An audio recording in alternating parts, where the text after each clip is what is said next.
सियासत आखिर है क्या? कोई फन है या फिर एक साइंस? ये सवाल सुनने में तो बड़ा सादा लगता है, लेकिन इसकी जड़ें हजारों साल पुरानी हैं। तो चलें इस सफर पर निकलते हैं और देखते हैं कि पॉलिटिकल साइंस की सोच फलसफे से शुरू होकर एक बाकायदा मॉडर्न साइंस कैसे बन गई। तो सवाल वही है, फन या साइंस? यही वो एक बुनियादी सवाल है जिसने सदियों तक बड़े बड़े थिंकर्स को परेशान की रखा। और सच पूछें तो इसी एक सवाल के जवाब की तलाश ही हमें पॉलिटिकल साइंस की पूरी तारीख के सफर पर लेकर जाएगी। अच्छा, आजकल तो हम पॉलिटिकल साइंस को पॉलिटिकल पावर और उसके असरात की स्टडी समझते हैं, लेकिन इसकी शुरुआत ऐसी बिल्कुल नहीं थी। पहले तो ये फिलॉसफी की एक शाख थी, और इसका मकसद ये जानना नहीं था कि भाई हुकूमत कैसी है, बल्कि ये था कि एक आइडियल हुकूमत को, एक मिसाली रियासत को कैसा होना चाहिए। सारा जोर ऑट टू बी पर था। तो इस सफर का आगाज होता है कदीम यूनान से, वो जगह जहां सियासत पर पहली बार एक मुनज़्ज़म फलसफियाना अंदाज में सोच विचार शुरू हुई। और इस कहानी का मरकजी किरदार हैं अरस्तू, जिन्हें the father of political science भी कहा जाता है। कदीम यूनान में यही वो पहले थिंकर थे जिन्होंने कहा कि भाई सियासत कोई आम चीज़ नहीं है, ये एक अलग बाकायदा इल्मी शोबा है और इसे इसी तरह पढ़ना चाहिए। देखें, अरस्तू के लिए पॉलिटिकल साइंस कोई आम सब्जेक्ट नहीं था, वो इसे मास्टर साइंस कहते थे। उनका ख्याल था कि चूंकि रियासत ही है जो सोसाइटी की हर चीज़ को, आर्ट्स हो, साइंस हो, हमारी रोज़मर्रा की ज़िंदगी हो, सबको ऑर्गेनाइज करती है, तो फिर उसे समझना ही तो सबसे ज़रूरी काम है। लेकिन एक मिनट, ये सियासी सोच सिर्फ यूनान तक ही महदूद नहीं थी। दुनिया भर में बड़ी ज़बरदस्त थिंकिंग हो रही थी। जैसे हिंदुस्तान में चाणक्य अपनी अर्थशास्त्र में जंगी हिकमत अमलियों और फिस्कल पॉलिसीज़ का गहरा तज्जिया कर रहे थे, उधर चीन में हुकूमत के फ़लसफ़े पर अलग बहसें चल रही थीं, और रोम में स्टोइज़म को बाकायदा कानून का हिस्सा बनाया जा रहा था, जिसमें सारा जोर फ़र्ज़ और रियासत के इस्तेकाम पर था।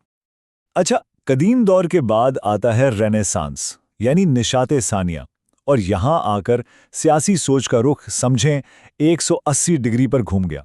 अब सवाल ये नहीं था कि एक आइडियल रियासत कैसी हो, बल्कि सवाल ये बन गया कि असल दुनिया में, हकीकी दुनिया में ताकत के उसूल क्या हैं।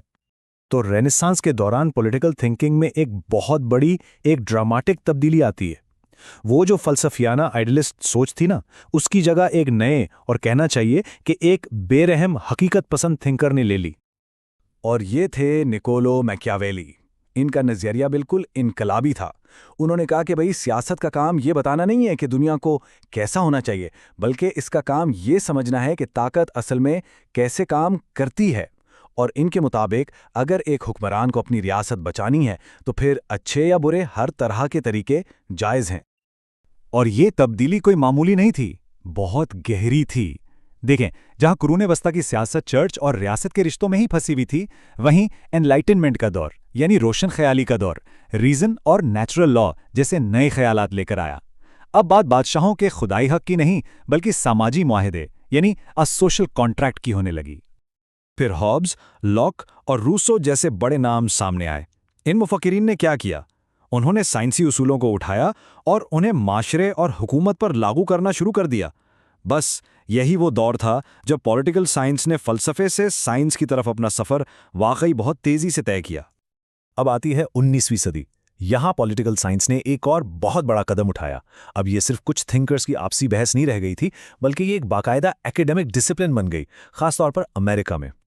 इस दौर के जो पहले अमेरिकन पॉलिटिकल साइंटिस्ट थे ना, उनका एक नारा था, history is past politics and politics present history. यानी तारीख गुजरी हुई सियासत है और सियासत मौजूदा दौर की तारीख है। मतलब बहुत सीधा था, अगर सियासत को समझना है तो सबसे अच्छा तरीका यह है कि तारीखी वाक़यात और इदारों को बहुत गहराई से पढ़ा जाए। तो इसे एक बाकायदा शोबा बनाने का ये जो पूरा प्रोसेस था, ये जर्मन यूनिवर्सिटियों से बहुत इंस्पायर्ड था। अमेरिका में जॉन्स हॉपकिंस और कोलंबिया जैसी यूनिवर्सिटियां इसकी लीड ले रही थीं। और फिर 1903 में जब अमेरिकन पॉलिटिकल साइंस एसोसिएशन बनी, तो उसने इस शोबे की शनाख्त को हमेशा के लिए पक्का कर दिया। लेकिन कहानी यहाँ ख़त्म नहीं होती, बल्कि सबसे बड़ी तब्दीली तो अभी आनी थी। 20वीं सदी में आया बिहेवियरल रेवोल्यूशन, या रवैयों का इनकलाब, और इसने पॉलिटिकल साइंस को हमेशा के लिए बदल कर रख दिया। तो ये बिहेवियरलिज्म आखिर था क्या? इसका मकसद बहुत सीधा साधा था, पॉलिटिकल साइंस को फिजिक्स या केमिस्ट्री जैसी हार्ड साइंस बनाना। और इसके लिए क्या किया गया? फिलोसोफियाना बहसों को एक तरफ रखा गया और सारी तवज्जो डेटा और स्टैटिस्टिक्स पर मरकूज कर दी गई, ताकि पॉलिटिकल बिहेवियर को प्रिडिक्ट किया जा सके, इसकी पेशगोई की जा सके। और ये वाकई एक बहुत बड़ी तब्दीली थी। देखें, पहले रिसर्चर्स पार्लियामेंट और अदालतों जैसे इदारों को देखते थे, लेकिन अब बिहेवियरलिज्म के बाद सारी तवज्जो इंडिविजुअल पर आ गई, यानी अफराद पर। सवाल अब ये थे, वोटर किसी खास पार्टी को वोट क्यों देते हैं, लीडर्स फैसले कैसे करते हैं, और इन सवालात के जवाब अब तारीख या फ़लसफ़े में नहीं बल्कि डेटा और स्टैटिस्टिक्स में ढूंढे जाने लगे। तो बिहेवियरिज्म का जो अल्टीमेट गोल था वो यही था कि सियासत का मुताला बिल्कुल उसी तरह किया जाए जैसे हार्ड साइंसेस का किया जाता है। और सच पूछें तो यही वो लम्हा था जब पॉलिटिकल साइंस ने खुद को एक सोशल साइंस के तौर पर सही मानों में कायम किया। तो चलें इस पूरे लंबे सफ़र को ज़रा जल्दी से समराइज़ करते हैं। सब कुछ शुरू हुआ कदीम दौर से, जहाँ फ़लसफ़ियाना सवाल था कि क्या होना चाहिए। फिर आया रेनेसां, जिसने सवाल को बदलकर ताकत क्या है कर दिया। एनलाइटनमेंट ने पूछा कि क्या हम माशरे पर साइंस लागू कर सकते हैं।